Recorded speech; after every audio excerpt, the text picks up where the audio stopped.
جو یوم سب ایام میں سب سے عظیم ہے، جو یوم سب ایام میں سب سے عظیم ہے، جمعہ کریم ہے، جمعہ کریم ہے۔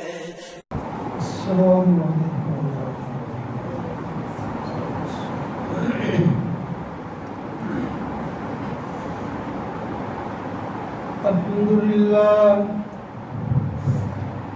الحمد لله وكفى، والصلاة والسلام على سيد الرسل وخاتم الأنبياء،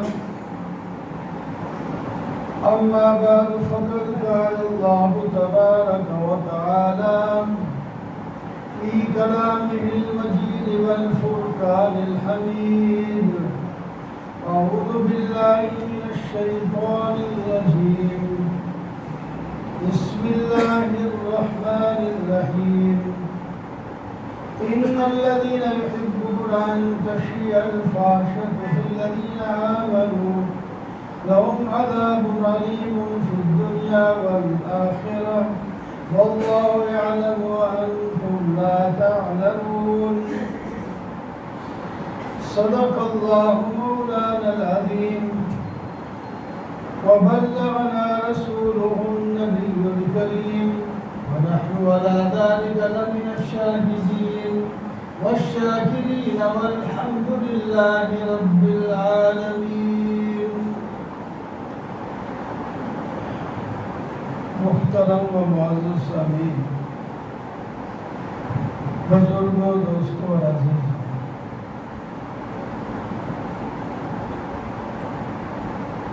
گزشتہ جمعہ ایک حدیث کی ابتدا کی تھی۔ حضرت عبداللہ بن عمر رضی اللہ تعالی عنہ راوی ہیں۔ ایک دن حضور سرور کائنات، مفخر موجودات، تتمہ عالمیان صلی اللہ علیہ وسلم نے فرمایا: اے مہاجرین کی جماعت،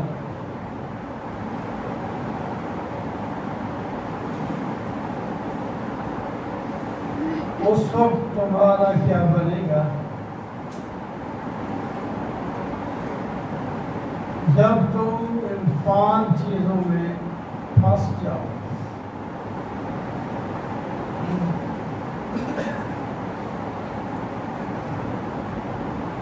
اور ساتھ ہی دعا دی اللہ تعالیٰ تمہیں ان 5 چیزوں سے محفوظ رکھے، نہ پھنسائے۔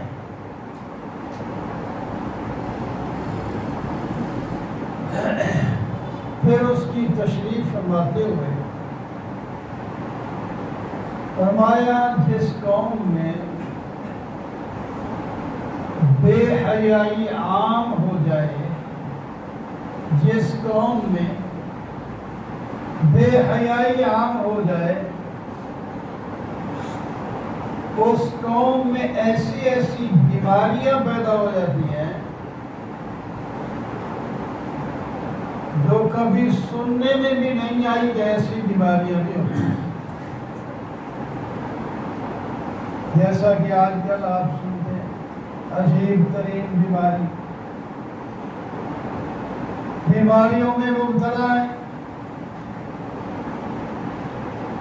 یہ اس حدیث کے مطابق یہ بے حیائی کا ثمرہ ہے، بے حیائی کا پھل ہے۔ جو اتنی بیماریاں ہر گھر میں ہر فرد کوئی نہ کوئی شکایت کرتا ہے کہ مجھے یہ بیماری لگی۔ تو ہر چیز کے اسباب ہوتے ہیں، دنیا تحت الاسباب ہے۔ اس واسطے اللہ تعالیٰ نے بے حیائی سے روکا اور سخت وعیدیں بیان فرمائی۔ اب یہ سورہ نور کی میں نے ایک آیت تلاوت کی تھی، اس میں اللہ تعالیٰ فرماتے ہیں، خود اپنے ہی بارے میں فرماتے ہیں، ان اللہ تعالیٰ اور لوگوں سے محبت نہیں کرتے، ان لوگوں کو پسند ہی نہیں کرتے جو لوگ ایمان والوں میں بے حیائی کا رواج دینا چاہتے ہیں۔ پسند تو دور کی بات ہے، لہم عذاب علیم، ان کے لیے دردناک عذاب۔ ان الذین یحبون ان تشیع الفاحشۃ فی الذین آمنوا، آج کل جال بچھا رکھا گیا ہے بے حیائیوں کا، ہر آدمی اس میں پھنسے۔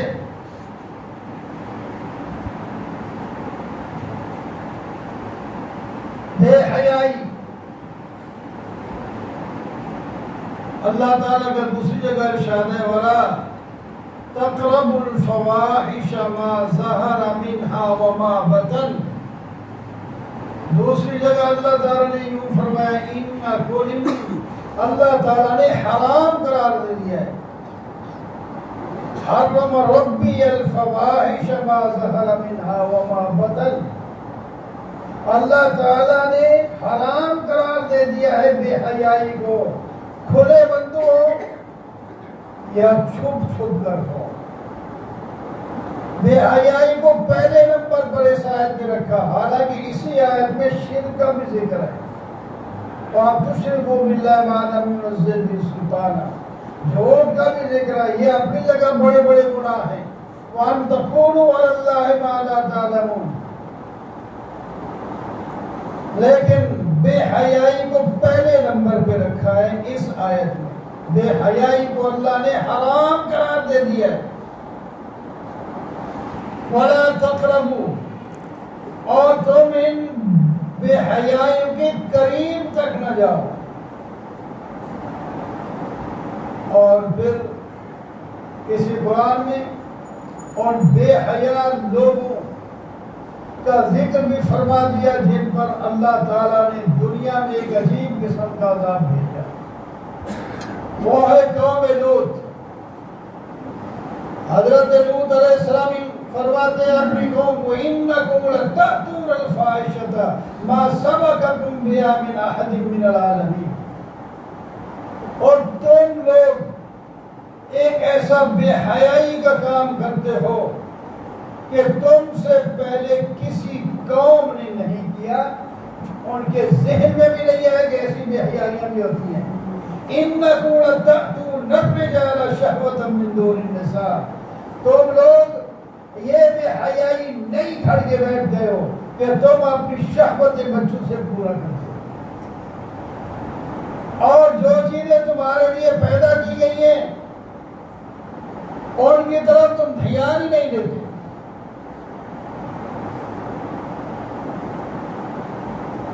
بڑی مدت حضرت لوط علیہ السلام نے اپنی قوم کو سمجھایا، جہاں توحید کا مسئلہ سمجھایا، شرک سے ڈرایا، وہاں یہ بھی فرمایا کہ یہ بے حیائی کے جو تمہارے کام ہیں ان کو بھی چھوڑو۔ بے حیائی بری چیز ہے، شرک بھی ایک بے حیائی ہے، گناہ کوئی بھی ہو بے حیائی ہے۔ اللہ کی نافرمانی جو ہوتی ہے وہی گناہ ہے، تو اللہ کا نافرمان بے حیائی ہو سکتا ہے۔ بے حیات بھی اللہ کا نافرمان ہوتا ہے، لیکن کچھ بے حیائیاں، کچھ گناہ ایسے ہیں اور جن کو بے حیائی کا نام دیا گیا ہے۔ بے حیائی بہت بری چیز ہے، بڑی بری چیز ہے۔ حیا اس کے مقابلے میں حیا ہے، وہ بڑی عزت کی چیز ہے، بڑی شان کی چیز ہے۔ بے حیائی جس قوم میں آتی ہے اس کو برباد کر دیتی ہے، اور حیا جس میں آ جاتا ہے وہ قوم کامیاب ہو جاتی ہے۔ حیا اتنی اچھی چیز ہے۔ آپ صلی اللہ علیہ وسلم نے فرمایا 60 سے اوپر ایمان کے شعبے ہیں. ان میں سے پہلا شعبہ لا الہ الا اللہ ہے، اللہ کی توحید. اور ادنا سے سب سے چھوٹا شعبہ اماطۃ الاذى، راستے سے عن الطریق، راستے سے تکلیف دہ چیز کو ہٹا دیا. آپ جا رہے تھے، کوئی کنکر پڑا ہے، کوئی کانٹا پڑا ہے، کوئی چھلکا پڑا ہے، اس کو آپ نے اٹھا کر ایسی جگہ رکھ دیا جس میں کسی کو پھسلنے یا چبھنے کا کوئی خطرہ نہیں، ایک طرف کوڑے والی جگہ رکھ دیا. تو فرمایا یہ دین کا یہ بھی شعبہ ہے، اس میں ثواب ملے گا.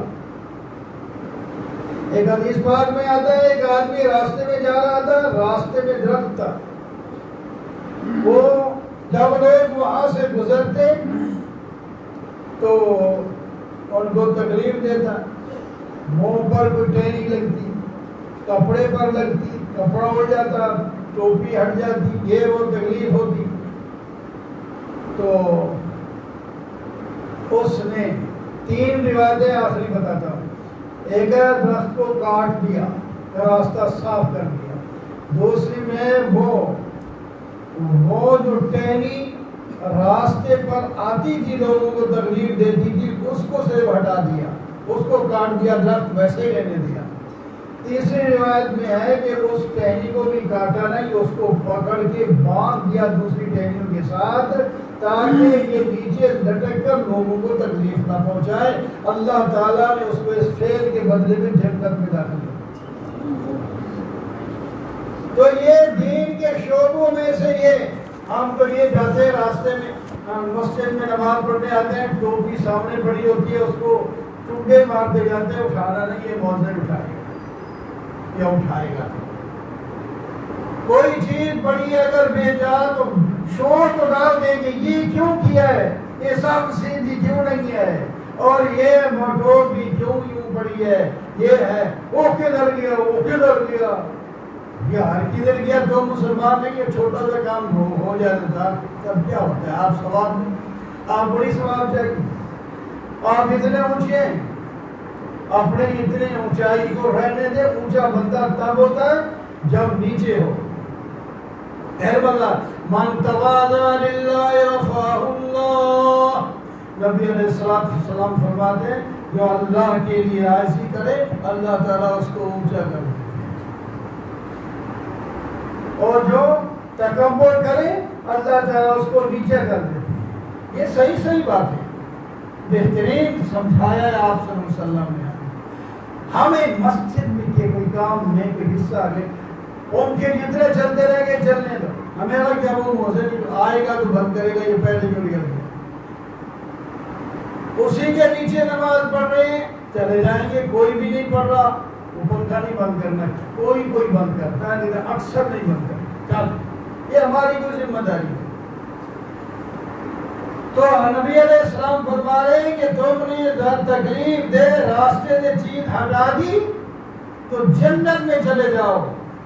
اور اس کے ساتھ ساتھ فرمایا الحیاء شعبۃ من، جو بڑا عظیم الشان ایک شعبہ ہے وہ حیا ہے، وہ دین کا شعبہ ہے ایک بڑا. یہ صفت ہر مسلمان میں ہونی چاہیے، لیکن بعض مسلمان میں اور زیادہ ہوتی ہے، جیسا کہ مشہور ہے ہماری اس امت میں. حضرت عثمان رضی اللہ تعالیٰ عنہ خود نبی علیہ السلام نے فرمایا احیاء عثمان، حضرت عثمان ان سب سے بڑے حیا والے ہیں. حیا یہ نہیں تھا کہ باقیوں میں نہیں تھا، صحابہ حیا دار ہے، اور ہر مسلمان کو بھی حیا والا ہونا چاہیے، یہ اصل صفت ہے. ٹھیک ہے، لیکن ان کی خاص صفت تھی، وہ غسل خانے میں جو بند غسل خانہ ہے پھر بھی کپڑے پہن کے نہاتے تھے، کپڑے نہیں بتاتے.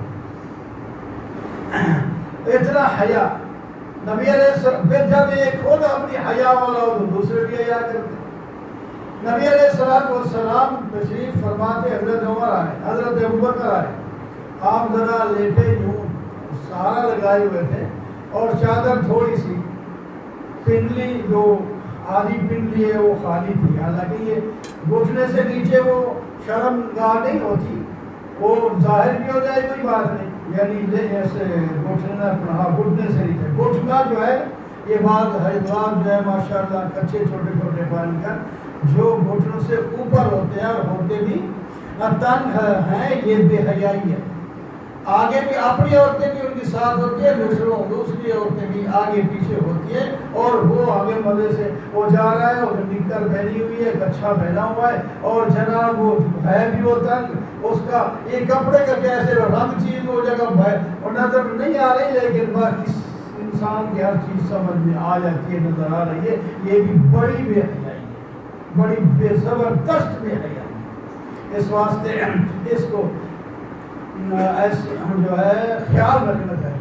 تو آپ صلی اللہ علیہ وسلم کا جو ہے آدھی پنڈلی سے یوں ذرا چادر اوپر تھی, فرمایا آ جاؤ, عمر آئے آ جاؤ, عثمان آئے, آپ سیدھے ہو کے بیٹھے, کپڑا نیچے کر دی.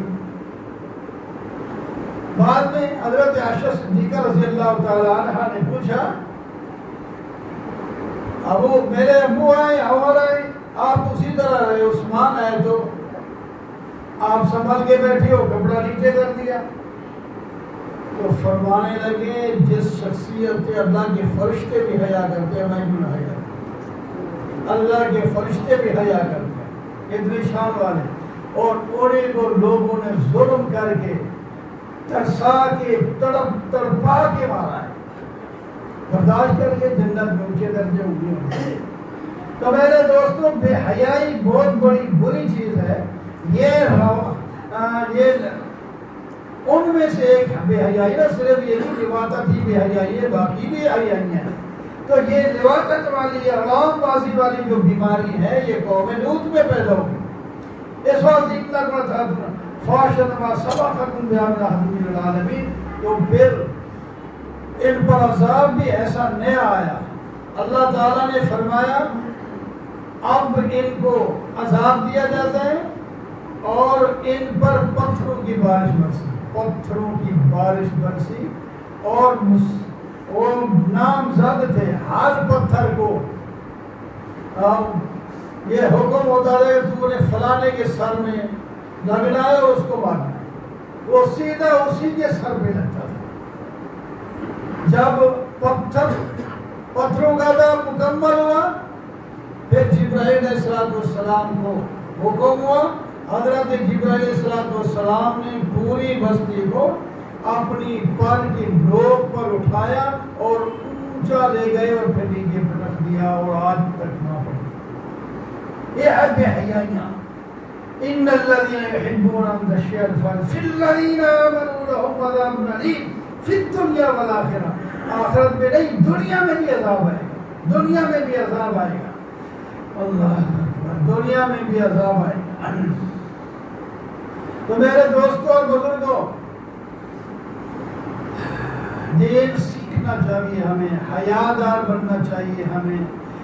بے حیائی کے سے بیماریاں پیدا ہوتی ہیں, اور نئی جب ایک بیماری ہوتی ہے ویسے آ گئی کوئی سبب اس کا نہیں. ایک ہے بیماری اللہ کا عذاب بن کے رکھے آ رہی, اس کا تو علاج نہیں ہوتا.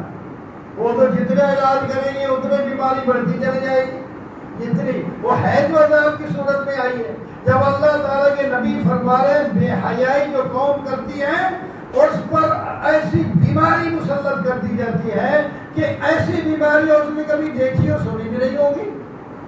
اگر بیماریوں سے ہم نکلنا چاہیں تو اس حدیث کی روح سے ہمیں بے حیائی کو چھوڑ دینا چاہیے.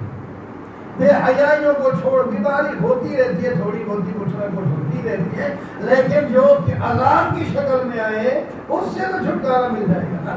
تو عذاب کی شکل کی بیماری ہے نا, وہ اس سے آدمی چھوٹ جائے گا.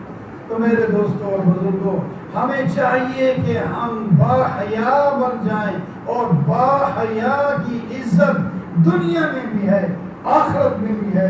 اور ابھی آپ سن رہے تھے اس مہینے کے اندر یہ لوگوں نے کئی رسمیں بنائی ہوئی ہیں, وہ تو انہوں نے کہہ دیا کوئی آخری بدھ ہوتا ہے اور یہ کہتے ہیں یہ بیماریاں پتہ نہیں اربوں خربوں اترتی ہے تمہیں، کوئی نیک کام نہ کرو، کوئی شادی نہ کرو نہ فلاں، یہ سب باتیں غلط ہیں۔